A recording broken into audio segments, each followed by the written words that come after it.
ኦ አእምሮ ያለህና የምስጢርን ማር መቅመስ የምትሻ ሰው ሆይ በመጀመሪያ አስተውል። ይህች የምንኖርባት ዓለም በሁለት ታላላቅ ምሰሶች መካከል እንደተወጠረ የመሰንቆ አውታር ናት።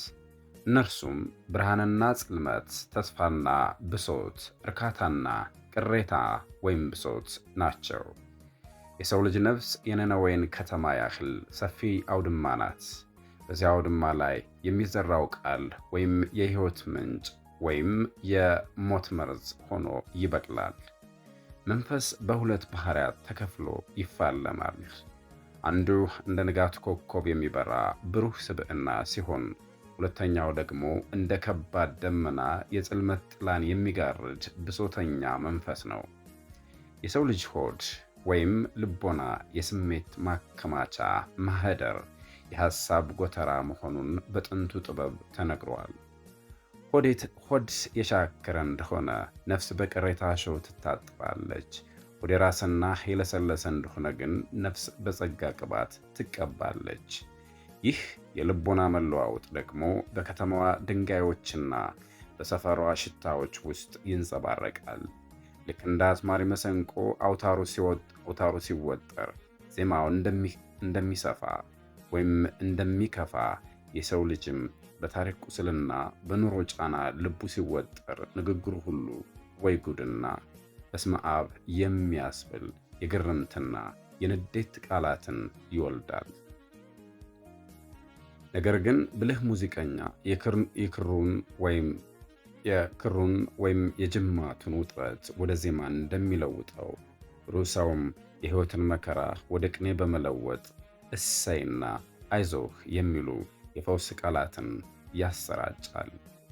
ሰም ደግሞ እንደ ትንቢት ነው። ቦጋለ የሚለው ሰም የብርሃንን መንገድ ሲያሳይ፣ ባሰው የሚለው ደግሞ የቁስልን ጥልቀት ይተርካል። ዓለም በሰምና ወርቅ ምስጢር የተሸፈነች ናት። ሰሙ በዓይናችን የምናየው የከተማዋ ጩኸትና ግርግር ሲሆን፣ ወርቁ ግን በዚያ ጩኸት ውስጥ የምንፈልገው የነፍስ እርጋታና ሰላም ነው። አሁኑኑ ወደ ምስጢሩ ጥልቀት እንግባ። በብርሃንና በጽልመት መስተጋብር ውስጥ የሚገለጥ የሰው ልጅ ባህሪ እንዴት ባለ ረቂቅ ጥበብ እንደሚቃኝ እንመርምር። ኦ አእምሮ ያለህ ሰው ሆይ የልቦናህን ፋና አብራና ስማ። ምክንያቱም የልብ ብርሃን ከበራ የውጭው ዓለም ጨለማ በምንም አይነት ሊያሸንፍህ አይችልምና። ኦ አእምሮ ያለህ ሰው ሆይ አስተውል። ዓለም በሁለት ታላላቅ ባሕርያት መካከል እንደተወጠረ መሰንቆ ናት ስንል እንደዋዛ አይደለም። ብርሃንና ጽልመት፣ ተስፋና ብሶት፣ እርካታና ቅሬታ በሰው ልጅ ልቦና ውስጥ ዘወትር ይፋለማሉ ስንልም እየቀለድን አይደለም። ይህ ጽሑፍ በጽልመት ጥላ ውስጥ ተደብቆ ለሚኖረው ብሶተኛና በብርሃን ጸዳል ውስጥ ለሚመላለሰው ብሩህ ሰው ምስጢር በሰፊው እንዲተነትን ተደርጎ ተዘጋጅቷል። የሰው ልጅ ሆድ ወይም ልቦና የስሜት ማከማቻ፣ የልብ ትርታ ደግሞ የሕይወት ዜማ መገኛ ነው። በሰው ልጅ ነፍስ ውስጥ ያለው የብርሃንና የጨለማ ትግል ምስጢረ ምስጢራት ነው። ሰው የእግዚአብሔር ፍጥረት በመሆኑ የማይሞት ነፍስ ተሰጥቶታል። በዚህም ከሌሎች ፍጥረታት ተለይቶ አስተዋይና ተናጋሪ ሆኗል። ነገር ግን ይህ ተናጋሪነቱ ወይም የሕይወት ምንጭ ወይም የሞት መርዝ ሊሆን ይችላል። የብሶተኛው ሰው ባህሪ በጽልመት የተከበበ ነው። እንዲህ ያለው ሰው ባህሪው በስነ ልሳን ጥበብ ሲፈተሽ ሆዱ ሻከረ የተባለለት ነው። ይህም ማለት በቂም ድንጋይነት የበረታ፣ በቅሬታና በብሶት እሾህ የታጠረ መሆኑን ያሳያል። እንዲህ ያለው ሰው በትናንሽ ነገሮች ስለሚበሳጭ ሆድ ባሰው ይባላል። ይህም ወደ ሆዱ ቆሰለ ወይም ሆዱ ተቃጠለ ወደሚል ከፍተኛ ቁስል ያመራዋል። ዝናብ ሲዘንብ እርሱ የሚታየው ልብሱን የሚያቆሽሽ ጭቃ ነው። ፀሐይ ስትወጣ ደግሞ የሚታየው የሚያቃጥል እሳት ነው። እንዲህ ያለው ሰው በውስጡ ሆዴም ሽብር ሽብር ልቤም ጭንቅ ጭንቅ የሚል መረበሽ ስላለበት የብርሃንን በረከት ማየት ተስኖታል። ብሶተኛው ሰው በገነት መካከል ቢቀመጥ እንኳን ቅጠሉ ለምን ረገፈ ብሎ ማልቀሱ አይቀርም። እንዲህ ያለውን የጽልመት ጥላ በአቶ ብሩህ ወይም በቦጋለ ብርሃን ጸዳል እንፈትነዋለን።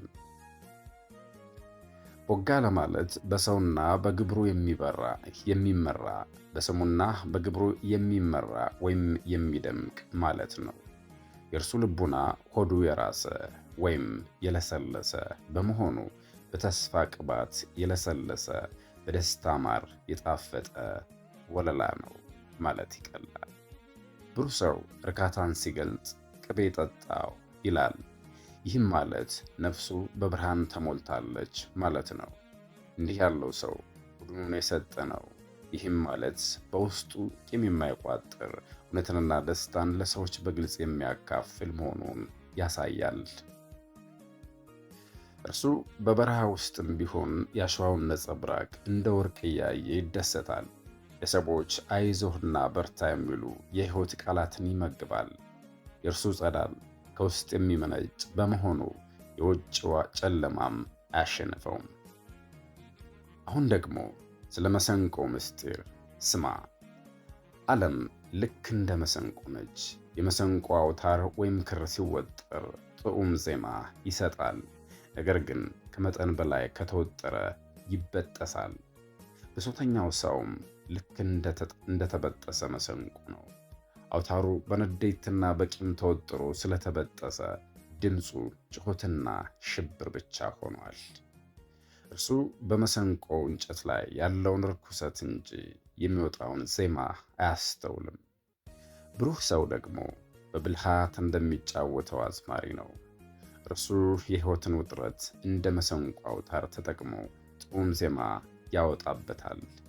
በንግግሩ ውስጥ ሰምና ወርቅ ይገኛል። ሰሙ የሕይወት መከራ ሲሆን፣ ወርቁ ግን በውስጡ የተሸሸገው ተስፋ ነው። እርሱ የዓለምን ግርግር ወደ ቅኔ ይለውጠዋል። ይህች የምንኖርባት ከተማ ለሁለቱ ሰዎች እንደ መስታወት ናት። ብሶተኛው ሰው እንደ ፒያሳ ባሉ አሮጌ ሰፈሮች ውስጥ ሆኖ ያለፈውን የመቃብር ጥላና ቆሻሻ ብቻ ይመለከታል። ለሰዎች መጽናኛ ከመሆን ይልቅ ጉድ በስመ አብ እና ምን አባቱ እያለ የጥፋት ቃላትን ይዘራል። ይህም የሚያሳየው ነፍሱ በታሪክ ቁስል ወይም ትሮማ የቆሰለ መሆኗን ነው። ብሩህ ሰው ግን እንደ ቦሌ ሰማይ ጠቀስ ሕንፃዎች ነፍሱ ወደ ላይ ትመሰጣለች። እርሱ በከተማዋ ጩኸት ውስጥም ቢሆን እንደ መስቀል አደባባይ ጸጥታንና ኃይልን ያያል።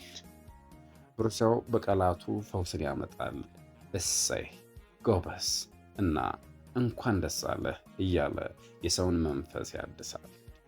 የእርሱ ተስፋ ማህበረሰቡን ከጨለማና ከድህነት ወደ ብርሃንና ብልጽግና የሚመራ የወደፊቱ ራዕይ መገለጫ ነው። የብሶተኛው ሰው ንግግር በረከትን የሚያሳጣና በራስ ቅሬታ ተበልቶ እንዲያልቅ የሚያደርግ ነው። ብሩህ ሰው ግን እንደ ብርሃን በር ለሌሎች መጽናኛ ይሆናል። ዓለም የምትታየን እንደ ሁኔታዋ ሳይሆን እንደኛ ማንነት ነው። በውስጥ ያለው ሆደ ሸካራ ከሆነ ዓለም ሁሉም እሾህ ትሆንብሃለች። ሆድህ የራሰና የለሰለሰ ከሆነ ግን በምድረ በዳም ብርሃን ያበራልሃል። ያለፈው ታሪክህ ጽልመት ቢሆንም የዛሬ ምርጫህ ግን ብርሃን ይሁን። ነፍስን ከመሰንቆ አውታር ጋር አታመሳስላት። ይልቁንስ ዜማውን እንደሚያወጣው ብልህ ሙዚቀኛ ሁን። የልብህ ብርሃን ከበራ የውጭው ዓለም ጨለማ አያሸንፍም። የዚህ ዓለም መከራ እንደ ደመና ነው። ብሩህ ልብ ካለህ ግን ከደመናው በላይ ያለውን ፀሐይ ማየት ትችላለህ። እነሆ ሚስጥረ ልባዊ ክፍል 2 ቀጥለናል። ኦ አእምሮ ያለህና በልቡናህ ፋና እውነትን የምትፈልግ ሰው ሆይ አሁንም በብርሃንና በጽልመት መስተጋብር ውስጥ የሚገለጥ የሰው ልጅ ባህሪ እንዴት ባለ ረቂቅ ጥበብ እንደሚቃኝ በጥልቀት ስማ። ይህች ዓለም የምንኖርባት ዓለም በሁለት ታላላቅ ምሰሶች መካከል እንደተወጠረ የመሰንቆ አውታር ናት ስንልህ ቆይተናል። እነርሱም ብርሃናትና ጽልመት፣ ተስፋና ብሶት፣ እርካታና ቅሬታ እንደሆኑም አውስተናል። የሰው ልጅ ነፍስ የነነዌን ከተማ ያህል ሰፊ አውድማ እንደሆነም አስታውሰን ነበር። በዚህ አውድማ ላይ የሚወቃው ቃል ወይም የሕይወት ምንጭ ወይም የሞት መርዝ ሆኖ ይበቅላል። መንፈስ በሁለት ባህሪያት ተከፍሎ ይፋለማል ስንልም አውስተናል፣ አንስተናል። አንዱ እንደ ንጋት ኮከብ የሚበራ ብሩህ ስብዕና ሲሆን፣ ሁለተኛው ደግሞ እንደ ከባድ ደመና የጽልመት ጥላን የሚጋርድ ብሶተኛ መንፈስ ነው። የሰው ልጅ ሆድ ወይም ልቡና የስሜት ማከማቻ፣ የሐሳብ ጎተራ መሆኑን በፍቅር ስናወሳ ቆይተናል። በጥንቱ ጥበብም ሲነገር እንደነበር አስታውሰናል። ሆዱ የሻከረ እንደሆነ ነፍስ በቅሬታ እሾህ እንደምትታጠርም ታሪክ ነግረናል። ሆድ የራሰና የለሰለሰ እንደሆነ ግን ነፍስ በጸጋ ቅባት እንደምታንጸባረቅም ተናግረን ነበር። ይህ የልቦና መለዋወጥ ደግሞ በከተማዋ ድንጋዮችና በሰፈሯ ሽታዎች ውስጥ ይንጸባረቃል የሚል ባሰው በሚል አንድን ሰው ምሳሌ አድርገን ጠቅሰን ነበር። በከተማዋ ብዙ ልቦች ውስጥ የሚታየው ብክለትና ጩኸት ብቻ ነው ስንል እርሱ እንደ ፒያሳ ባሉ አሮጌ ሰፈሮች ውስጥ ሆኖ ያለፈውን የመቃብር ጥላና ቆሻሻ ብቻ ይመለከታል ስንል ያሰፈር ነው ባሰው ወይም ብሶተኛው ሰው ነበረ። ዓለም ለእርሱ የሁል ጊዜ ቅሬታ ናት። ፀሐይ ብርሃኗን ስትረጭ እርሱ የሚታየው የሚያቃጥል እሳት ነበልባል፣ ዝናብ ምድርን ሲያረስ እርሱ የሚታየው ልብሱን የሚያቆሽሽ ጭቃ። እንዲህ ያለው ሰው በውስጡ ሆዱ ሲሸበር፣ ልቡ ሲጨነቅ ነው የሚታየው። የብርሃንን በረከት ማየት የተሳነው ነው። ብሶተኛው ሰው ወይም ባሰው በገነት መካከል ቢቀመጥ እንኳን ቅጠሉ ለምን ረገፈ ብሎ ማልቀሱ አይቀርም። ወጋለ ወይም ብሩህ ሰው ግን ስሙ እንደሚገልጸው ሁልጊዜ የሚበራ ሰው ነው። የእርሱ ልቦና ሆዱ የራሰ ወይም የረጠበ በመሆኑ በተስፋ ቅባት የለሰለሰ፣ በደስታ ማር የጣፈጠ ነው። እርሱ ምግብ ሲቀርብ ቅቤ ጠጣው ብሎ የሚረካው በውስጡ የሁልጊዜ ምስጋና ስላለው ነው። እርሱ እንደ ቦሌ ሰማይ ጠቀስ ሕንፃዎች ነፍሱ ወደ ላይ ትመሰጣለች። እርሱ በከተማዋ ጩኸት ውስጥም ቢሆን እንደ መስቀል አደባባይ ጸጥታንና ኃይልን ያያል። አሁን ደግሞ ስለ መሰንቆው ምስጢር ስማ ብለን በድጋሚ ልናደክምህ አንፈልግም። መልካም ጊዜ ይሁንልህ።